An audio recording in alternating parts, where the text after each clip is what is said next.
ನಾನು ಇಷ್ಟೊಂದು ದೊಡ್ಡ ಮಟ್ಟದಲ್ಲಿ ಕಾರ್ಯಕ್ರಮ ನಡೀತದೆ ಅಂತ ಅಂದ್ಕೊಂಡಿರಲಿಲ್ಲ. ಇದು ದೊಡ್ಡ ಸಮಾವೇಶ. ಈ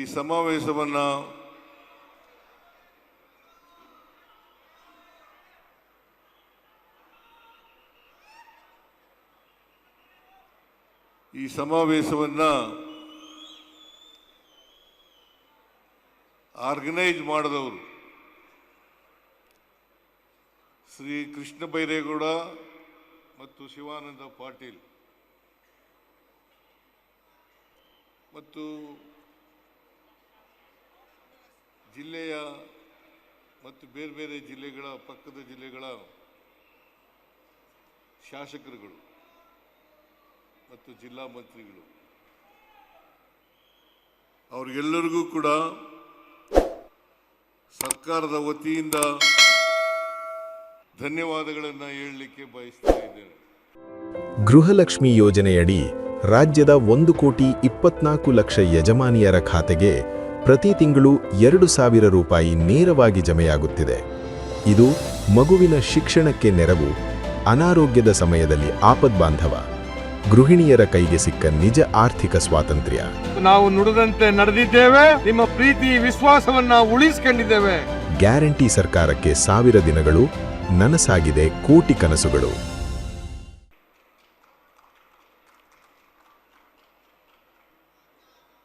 ಕೆಲವು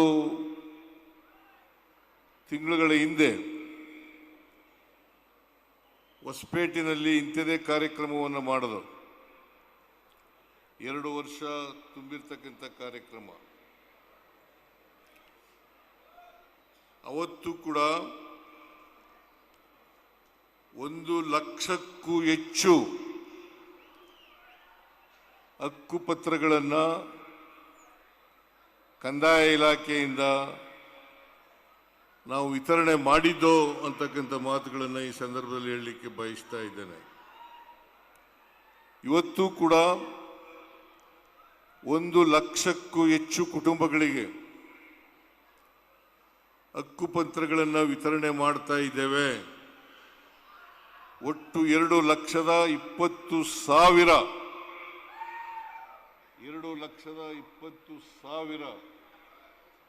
ಹಕ್ಕುಪತ್ರಗಳನ್ನು ವಿತರಿಸ್ತಾ ಇದ್ದೇವೆ ಅಂತಕ್ಕಂಥ ಮಾತುಗಳನ್ನು ಈ ಸಂದರ್ಭದಲ್ಲಿ ಹೇಳಲಿಕ್ಕೆ ಅತ್ಯಂತ ಹೆಮ್ಮೆ ಆಗ್ತಾ ಇದೆ ಅಂತಕ್ಕಂಥ ಮಾತುಗಳನ್ನು ಹೇಳಲಿಕ್ಕೆ ಬಯಸ್ತಾ ಇದ್ದೇನೆ. ಕೃಷ್ಣ ಬೈರೇಗೌಡರು ಕಂದಾಯ ಇಲಾಖೆಯ ಜವಾಬ್ದಾರಿಯನ್ನು ತಗೊಂಡ ಮೇಲೆ ಹಕ್ಕುಪತ್ರಗಳನ್ನು ವಿತರಣೆ ಮಾಡಬೇಕು ಅಂತಕ್ಕಂಥದ್ರಲ್ಲಿ ಹೆಚ್ಚು ಮುತುವರ್ಜಿಯನ್ನು ವಹಿಸಿ ಅವರು ಹಕ್ಕುಪತ್ರಗಳನ್ನು ಕೊಡ್ತಕ್ಕಂಥ ಕೆಲಸವನ್ನು ಮಾಡ್ತಾ ಇದ್ದಾರೆ. ಇನ್ನು ಉಳಿದ ಕುಟುಂಬಗಳಿಗೂ ಕೂಡ ಹಕ್ಕುಪತ್ರಗಳನ್ನು ಕೊಡ್ತೇವೆ ಅಂತಕ್ಕಂಥ ಮಾತುಗಳನ್ನು ಈ ಸಂದರ್ಭದಲ್ಲಿ ತಿಳಿಸಲಿಕ್ಕೆ ಬಯಸ್ತಾ ಇದ್ದೇನೆ. ನೀವೆಲ್ಲರೂ ಕೂಡ ಕಳೆದ ವಿಧಾನಸಭಾ ಚುನಾವಣೆಯಲ್ಲಿ ನಮಗೆ ಆಶೀರ್ವಾದವನ್ನು ಮಾಡಿದ್ರಿ. 136 ಸ್ಥಾನಗಳಿಗೆ 136 ಸ್ಥಾನಗಳನ್ನು ಕಾಂಗ್ರೆಸ್ ಪಕ್ಷ ಪಡೆದು ಇವತ್ತು ಅಧಿಕಾರದಲ್ಲಿ ಇದೆ ಅಂತಕ್ಕಂಥ ಮಾತುಗಳನ್ನು ಹೇಳಲಿಕ್ಕೆ ಬಯಸ್ತಾ ಇದ್ದೇನೆ. ನಾವು 20/5/2023 ಅಧಿಕಾರಕ್ಕೆ ಬಂದು 20/5/2023 ಈಗಾಗಲೇ 2 ವರ್ಷ 9 ತಿಂಗಳಾಗ್ತಾ ಬಂದಿದೆ. 20ನೇ ತಾರೀಕಾದರೆ 9 ತಿಂಗಳು ಆಗ್ತಾ ಹೋಯ್ತು ಆಗುತ್ತೆ. ಈ 2 ವರ್ಷ 9 ತಿಂಗಳಲ್ಲಿ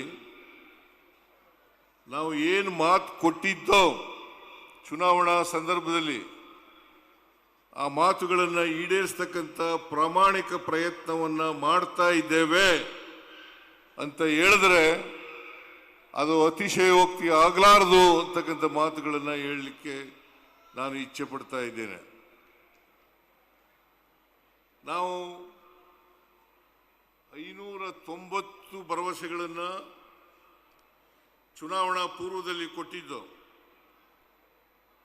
ಈ 590 ಭರವಸೆಗಳಲ್ಲಿ 243 ಭರವಸೆಗಳನ್ನು ಈಡೇರಿಸಿದ್ದೇವೆ ಅಂತಕ್ಕಂಥ ಮಾತುಗಳನ್ನು ಹೇಳಲಿಕ್ಕೆ ನನಗೆ ಬಹಳ ಹೆಮ್ಮೆ ಅನ್ನಿಸ್ತದೆ ಅಂತಕ್ಕಂಥ ಮಾತುಗಳನ್ನು ತಮಗೆ ತಿಳಿಸಲಿಕ್ಕೆ ಬಯಸ್ತಾ ಇದ್ದೇನೆ.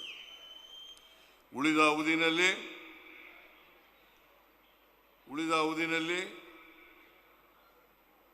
ಇನ್ನುಳಿದ ಭರವಸೆಗಳನ್ನು ಕೂಡ ಈಡೇರಿಸ್ತಕ್ಕಂಥ ಪ್ರಾಮಾಣಿಕ ಪ್ರಯತ್ನವನ್ನು ಮಾಡ್ತೇವೆ ಅಂತಕ್ಕಂಥ ಮಾತುಗಳನ್ನು ಹೇಳಲಿಕ್ಕೆ ಬಯಸ್ತಾ ಇದ್ದೇನೆ.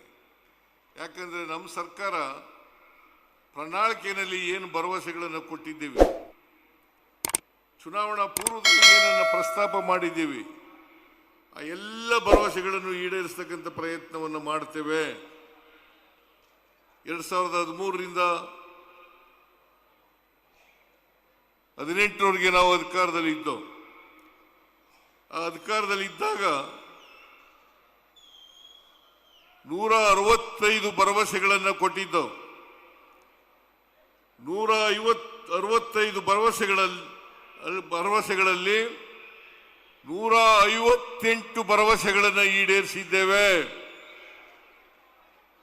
ಅವುಗಳಲ್ಲದೆ ಪ್ರಣಾಳಿಕೆಯಲ್ಲಿ ಹೇಳದೇ ಇರತಕ್ಕಂಥ ಭರವಸೆಗಳು ಸುಮಾರು 30 ಭರವಸೆಗಳನ್ನು ಈಡೇರಿಸಿದ್ದೇವೆ. ನಾವು ನುಡಿದಂತೆ ನಡೆದಿದ್ದೇವೆ. ಇದನ್ನ ಗರ್ವದಿಂದ ಹೆಮ್ಮೆಯಿಂದ ಹೇಳ್ಕೊಳ್ಳಿಕ್ಕೆ ಬಯಸ್ತಾ ಇದ್ದೇನೆ. ನಮ್ಮ ಸರ್ಕಾರ ನುಡಿದಂತೆ ನಡೆದ ಸರ್ಕಾರ. ಲೇಟೆಸ್ಟ್ ಹಾಗೂ ಇಂಟ್ರೆಸ್ಟಿಂಗ್ ಸುದ್ದಿಗಳಿಗಾಗಿ ಬಾಸ್ ಟಿವಿ ಕನ್ನಡ ಚಾನೆಲ್ನ ಸಬ್ಸ್ಕ್ರೈಬ್ ಮಾಡಿ. ಹಾಗೆಯೇ ಬೆಲ್ ಐಕಾನ್ ಪ್ರೆಸ್ ಮಾಡಿ. ಇದರ ಜೊತೆಗೆ ಫೇಸ್ಬುಕ್, ಇನ್ಸ್ಟಾಗ್ರಾಮ್, ಎಕ್ಸ್ನಲ್ಲೂ ಮಿಸ್ ಮಾಡದೆ ಫಾಲೋ ಮಾಡಿ.